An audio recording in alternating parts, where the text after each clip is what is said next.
Well, hello and welcome back to the Sensory Reformed Podcast. Zach Wise here with you again, pastor of Ascension Reformed Church in Cincinnati, Ohio. And we are continuing our series in the doctrine of Christian hospitality and still looking at the New Testament letters or epistles to understand how central and important hospitality is to the Christian life. It's not some fringe doctrine. It's not something that is given only to some Christians who would have some supposed spiritual gift of hospitality, but rather it is the calling of all Christians to show love to one another and also to love enemies. And a key manifestation of this love is the extension of hospitality. Last week I introduced the first 3 of 6 theses on this topic and doctrine in Christian practice. And today we're going to consider the final 3 theses I have for us. To remind you of the first 3, thesis 1 is that hospitality is central to our love for our brothers. Thesis 2, hospitality is central to our love for our enemies. Thesis 3, hospitality should be the normal practice for the normal Christian. Now, beginning the ones for today, hospitality protects our spiritual unity in Christ. That's number 4. It protects our spiritual unity in Christ. Number 5, it is dishonorable to neglect hospitality. And thesis 6, where true hospitality is lacking, division takes over. So let's begin with number 4. Hospitality protects our spiritual unity in Christ. I'm thinking back to a text we have reflected on a fair bit already, but it deserves more comment. 1 Peter 4, verses 8 and 9. Above all, keep loving one another earnestly, since love covers a multitude of sins. Show hospitality to one another without grumbling. We should note, obviously, that hospitality relates to love. That's very clear here. But not only that, but to the covering of a multitude of sins. Recall that the context here is that Peter is teaching the Christian how to live in light of Christ's second coming. How do we conduct ourselves in our minds and with our actions? And one key way of conduct in Christian practice is to love by way of extension of hospitality. That is how we show love, is to show hospitality without grumbling. Within this, however, we should note that central to this is that love offers us special blessing that covers a multitude of sins. Now, as we think about the idea of sins being covered in the biblical text, we think about how the covering of sins is related to the removal of wrath.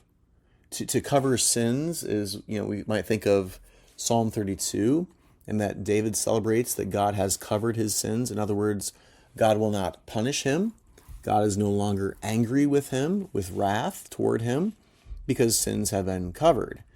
And this is a common way that the Bible speaks about the forgiveness of sins, is by speaking about sins being covered.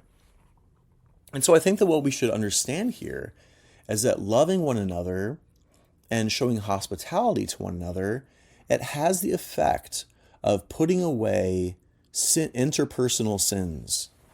It has the effect of removing the possibility, the potential of interpersonal enmity. If you're regularly having someone in your home, if you are having Christian fellowship with that Christian brother and sister, and that's happening on a regular basis, then there will be far less possibility and chance of there occurring some sort of enmity between one another. However, if one withdraws oneself away from Christian love and Christian hospitality and that mutual exchange of hospitality, then there's a possibility, an opportunity for the devil for a certain interpersonal sin then to manifest itself and to become a real issue that can divide Christians from one another. So our first thesis for today, which is thesis 4, hospitality protects our spiritual unity in Christ. It covers a multitude of sins. Thesis 5, it is dishonorable to neglect hospitality. I'm going to note a few verses here from the what were often called the pastoral epistles. That's when Paul writes to fellow pastors, Timothy and Titus.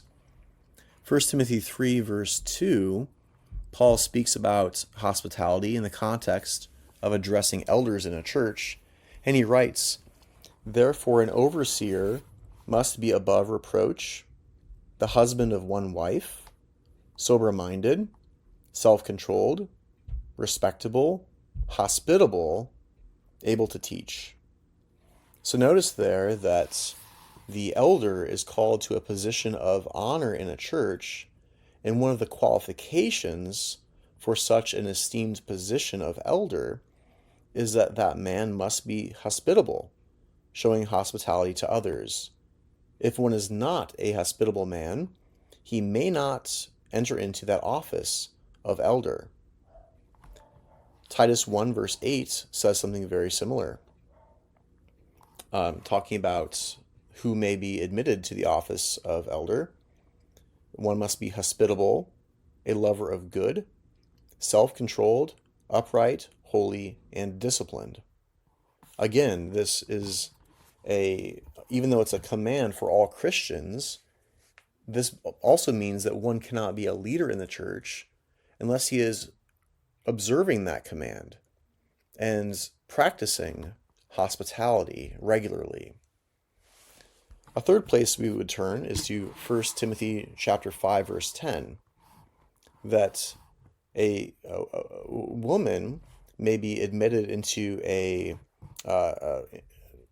position or enrolled, this is kind of the language used, to be enrolled into a position where she can receive church support. But she must have a reputation for good works, 1 Timothy 5:10. If she has brought up children, has shown hospitality, has washed the feet of the saints, has cared for the afflicted, and has devoted herself to every good work. If she has done those things, then she may be enrolled and receive then financial aid from the local church. One of the key criteria there is that she has shown hospitality. If she has not shown hospitality to the fellow Christians, she may not then receive you could say she may not be a recipient of the church's hospitality through the benevolence and mercy funds. Of course, many other things could be said about that verse, but we'll focus there on how a lack of hospitality would disqualify a widow from receiving church support. So, thesis 5, it's dishonorable to neglect hospitality. Our final thesis for today and for this consideration of the New Testament epistles, thesis 6, where true hospitality is lacking, division takes over. Here I'm thinking about two particular books in the New Testament. Not exactly individual verses, but two books, 1 Corinthians and also the letter of James. If you think about 1 Corinthians, you're thinking about a people, a congregation that was divided along earthly dividing lines. They were separating over things that earthly people separate over. You have, for example, the rich versus the poor. You have also within that congregation people who would say, hey, Apollos is my guy. No, Peter is mine, or Paul is mine, or I'm just a Jesus person. And so you had these divisions also about spiritual gifts and who has which spiritual gift and who's better than another. But I think here, if we think about that division between rich and poor and how it was manifest, that the rich at the time of the Lord's Supper, they were enjoying a great banquet and filling their stomachs with food, while the poor in the congregation, they received nothing and they went home hungry. So this failure to welcome one another to their tables with one another even began to be manifest then inside the church and in divisions within that church. Now, it should be noted that the banquet that they were observing then was not merely the Lord's Supper, but there was a common practice in the first century to have an earthly meal together that then would be almost paused when the Lord's Supper was then being administered. And so even in that context, there was an opportunity for hospitality if people in a sort of a potluck kind of enterprise would bring food, and the rich then had ability to bring much food, and they did bring much food. But the problem was that the rich brought much food, and only the rich ate that food. They did not share that then hospitably with the poor. The poor sat there, they were unable to bring much with them, and they sat there with their lack, and they observed the rich eating their plenty. And so there was a lack of hospitality there, and then it manifests itself also then in the Lord's Supper, and then with great divisions within the church in Corinth. A failure to show hospitality led to division. The book of James says something very similar. There were places of honor that were given then to the wealthy who walked in, who were dressed in fine clothing. They received seats of honor, positions of honor. They were praised. But then the poor Christian would walk into the assembly, and they would receive then a place of dishonor, being instructed, sit at my feet, rather than being given a place that was respectable and esteemed, where it should have been the other way around, if anything at all, to give the poor the place of honor and instruct the rich to sit at one's feet. Of course, seating that's all equal is preferable, but the point being that they were dividing themselves along earthly lines. Similarly, when a poor Christian brother or sister lacked food or lacked clothing, there were plenty, according to James, who were well-wishing. Oh, we hope you find help. Oh, may you be blessed. But they did not show one another practical help. They did not care for their Christian brothers and sisters. And so, in the Epistle of James, we see once again very clearly that true hospitality was lacking. And so, in those contexts, division took over. So our 3 theses for today. Thesis 4, hospitality protects our spiritual unity in Christ. Recall how it covers a multitude of sins.